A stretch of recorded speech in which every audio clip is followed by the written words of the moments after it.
Hey, what's up? You're listening to the All In Network podcast. My name is Dan McCabe, and today is day 23 of All In 490, and I'm going to be talking about the difference between network marketing and a pyramid scheme. We touched on this yesterday just a little bit, and I talked about a video I watched by Warren Buffett that was really good yesterday as well, so we're going to dive into this one because this is something you gotta know if you're in network marketing. So, all right, good topic today. Let's go. Hey, what's up? I love this topic of network marketing versus pyramid schemes.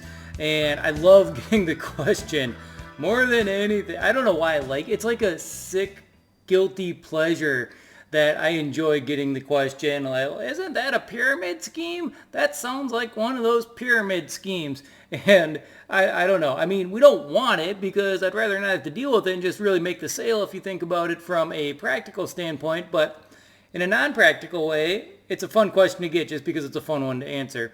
One of the things that I love to answer it with, and we're going to talk about the differences between a network marketing company, a legitimate one, and a pyramid scheme here in just a moment. But my favorite way to answer it, and we'll get to how you follow up with this answer later. But I like to if I'm with them face to face, I will stare them dead in the eye. If I'm on the phone, I will just say this point blank and then stop and say nothing else. But I will ask them like, great, or not. I don't say great. I say, all right. I hear you. Just so I know that we're both on the same page, what do you believe a pyramid scheme is? Then I stop. I just don't talk. If I'm with them, I'm staring them in the eye. If I am on the phone with them, then I just stop talking. If I'm on Zoom, I just stare at the camera. And I don't say anything until they answer. Because most people have no freaking clue what they think a pyramid scheme is. They've got no idea at all. And then eventually you'll get some weird answer like, one of those things where the person at the top makes all the money and you're just like, well, like every business in the entire world. But you don't say it like that. Of course, there's polite ways to go about it and to properly answer that question. We'll talk about that a little bit more here, but I love it. Just get good at that. One of the best things you can do for your sales ability is to get comfortable doing the uncomfortable. I mean, that's all of sales, right? Sorry, bonus training right now, sidetrack just a little bit. Get comfortable doing the uncomfortable. It is uncomfortable making the phone calls, but you know if you make them that you are going to make sales. Get comfortable asking for the check. You know if you get comfortable saying that people are going to start handing you checks. Get comfortable saying things like, well, what do you think a pyramid scheme is? And stop and be totally silent. Get comfortable being silent and letting them respond because you know if you do that and they have to answer that you're winning. So, all right. Lost my train of thought there going off on that one a little bit. It's important to know if you want to properly handle the objection of network marketing versus a pyramid scheme, what is the difference, is that you truly understand the difference. And a lot of the stigma and the misconceptions about the industry of network marketing and people relating it to a pyramid scheme are old anyways. I mean, at this point, it is safe to say that it is 20, 30, 40 years old. It was back in the 90s when companies were doing some kind of shifty stuff and they weren't necessarily as legitimate as those of us who love the industry would like them to be, and therefore they were getting in trouble and they were giving the industry a bad name. Enough money started flowing through this industry that the regulators started cracking down. They started suing the bad companies. They started exposing the bad people. But for some reason, the general public only remember the bad people and the bad things. They don't remember all the good companies that are out there. A lot of times when I'm in the middle of my presentation, just to help ease into this whole concept of network marketing, I'll mention Mary Kay and I'll ask if anybody's ever seen one of the pink Cadillacs driving down the freeway or something like that, because nobody thinks Mary Kay's a scam. Yet it is 100% network marketing. But what you can do to really handle these objections about the industry is understanding the big difference. A network marketing company sells a legitimate product. I like to work with companies that have a U.S. headquarters of some sort because I know that if they are based in the U.S., then they've got very strict regulations that they need to follow. So a company that's been around for 10 plus years operating in the United States, that they have been through through the regulators more than once, especially if they're doing any kind of volume. If they're 10 years old and they're still only doing 20 million in volume, then they're a crappy company anyways and move on. No offense to companies that have just done that. I'm sure it was an amazing accomplishment for you, but for the rest of us, you haven't been through the regulators long enough yet for us to really give a crap.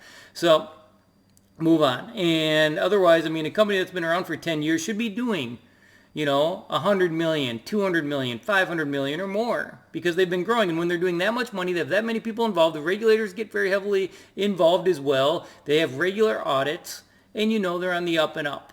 So a network marketing company must be about the product. It must have a product that stands by itself. And reps must only get paid based off of product sales.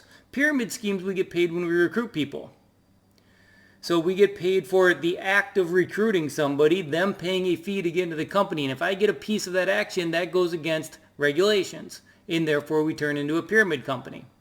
And we don't want that. So make sure your company does not reward people for recruiting other people. The last company that I was actively building back when I started several years ago, they had a deal where if we signed up so many customers that we would get our rep fees, our fees to be a representative, which are like $25 a month or $15 a month, I can't remember, it's pretty low, but we'd get those waived. And eventually that had to go away because they started doing more volume and more money. The regulators came down on them and it looked like they were compensating us by waiving those fees for us. So that made a lot of sense. I had no argument with that when they said they were no longer going to be able to waive those fees. So network marketing companies have products that stand on their own. There's also needs to be a proper customer to rep ratio, meaning that I don't know the exact number, it's somewhere between 60 and 65%, right around there. 60 to 65% of the customers of the company must be customers only, meaning they aren't representatives, that they aren't there to make money, that they are there buying the product month after month or whatever it is because they love the product and they think it's a good product. So 60 to 65%, somewhere around there. I don't know if it's 55%, 65%, give or take a little bit. But the product needs to have a healthy customer base. People need to be able to buy the product just because the product's good. If there's no real product and people are just buying some crappy product they can throw in their garage just because of the income opportunity and people are doing that, the company's not going to last. They're going to throw off their rep to customer ratio because there's no reason for anybody to just be a customer, and they will eventually get shut down.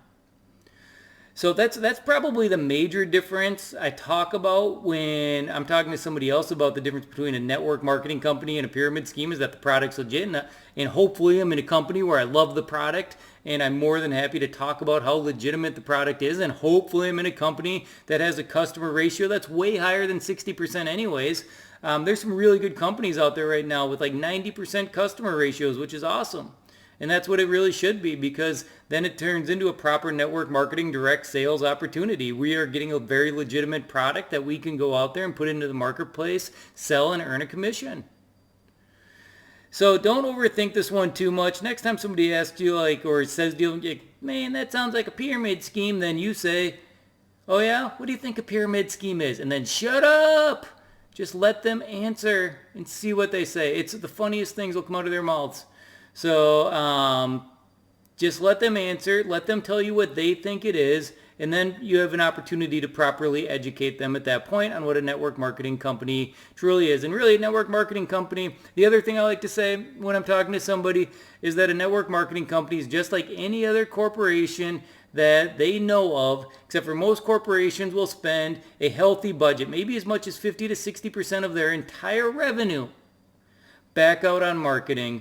And all a network marketing company does it different. Instead of paying it on marketing, they pay it out in the form of commissions to representatives to go out there and spread the word about the product. That is their marketing budget. Some companies like to have marketing budgets so they go up on billboards and websites. Other ones like to pay people to go out and talk about the product. It's just a different form of doing marketing. So hopefully there's a few things in there that you can use. As for my day today was a good day. I got a lot of stuff done. I think I told you yesterday I was having a giant entrepreneurial seizure in the morning. I kind of went through and rebuilt a whole bunch of really cool stuff for our clients over at Networker Pro, and started working on the onboarding process for some of that today, because part of building everything I built yesterday kind of throws a little bit of a wrench in all of our old onboarding processes for clients, so I need to rebuild those and create them and make them automated again.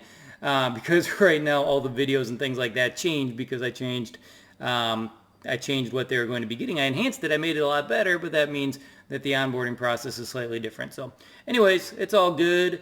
Just got done with my fitness goal, did the personal development this morning. Did a lot of stuff today, so I feel really good about the day. Put in a lot of hours and worked well. So appreciate you guys for jumping on. I got some great calls tomorrow, some exciting things I'm going to come back and talk to you about.